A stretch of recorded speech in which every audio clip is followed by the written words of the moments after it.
My name is Darren Kies. I am the Section Chief of Interventional Radiology for Piedmont South Imaging.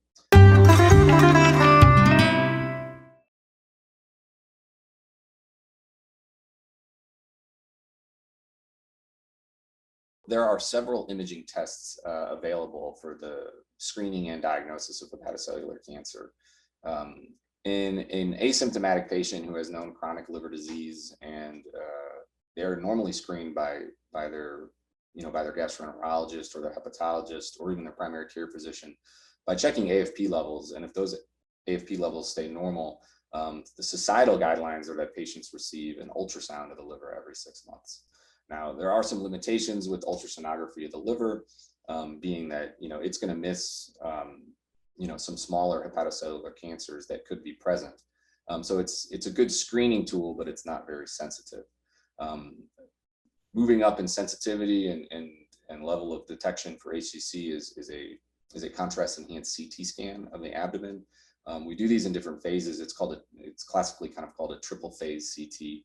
So what that means for the patients is that they get a CT of the abdomen without intravenous contrast. And then they get several scans after the administration of contrast that are timed at different intervals, so that the first phase is designed to look at what we call the arterial phase, where maximum contrast opacification is in the arteries. You're just starting to get portal vein opacification, but there's no contrast yet in the hepatic veins.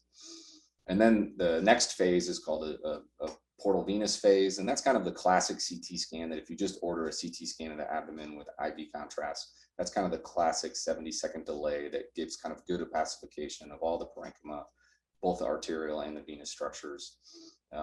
But then in a triple phase scan, we also get what's called a delayed phase. That delay can vary depending on institution, but it's usually somewhere out from 2 to 3 minutes, where you allow the contrast to further kind of wash out of the liver.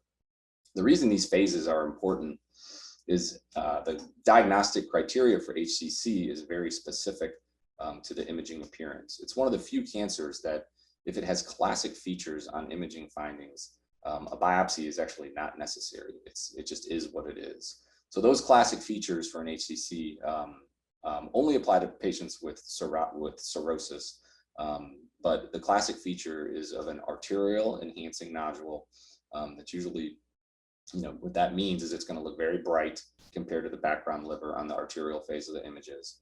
And then on the more delayed, sometimes on the portal venous phase and the more delayed phase, you're going to have what's called washout. Okay, and what washout means is that compared to all of the adjacent liver parenchyma, that tumor that was previously very bright on the arterial phase will actually now look darker than the surrounding hepatic parenchyma.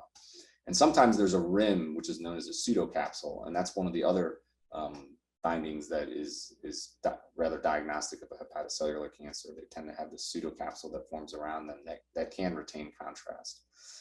There are some other imaging features that you can see with HCC. And one thing to note is that not all hepatocellular carcinomas read the book. They don't all have classic features.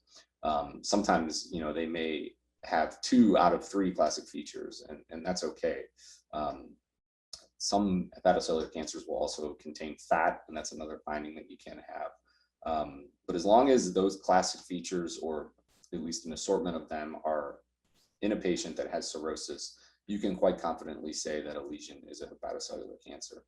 Now, if there's any question of it, of course, biopsy is recommended, and because you want to be sure with what you're dealing with.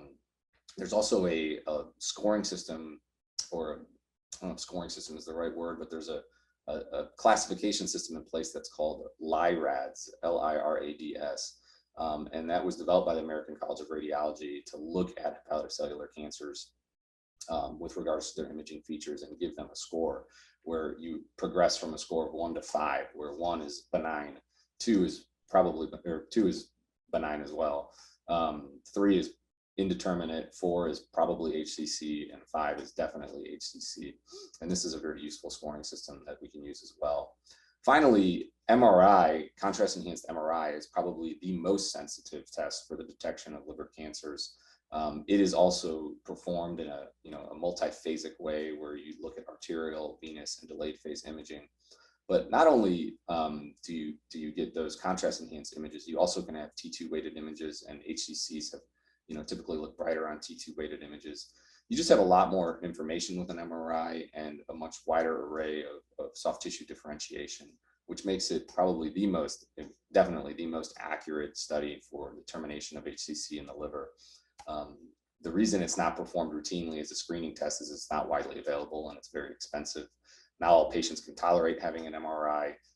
Patients with pacemakers or other metal implants can't necessarily easily get an MRI. So CT is also, it's accepted and it's good, but MRI is certainly better.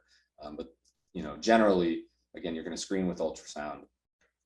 If the AFP is elevated, then you're going to move on to cross-sectional imaging with either CT or MRI, depending on your availability at your institution. And those tests can accurately look for hepatocellular cancers and also diagnose them without a tissue biopsy.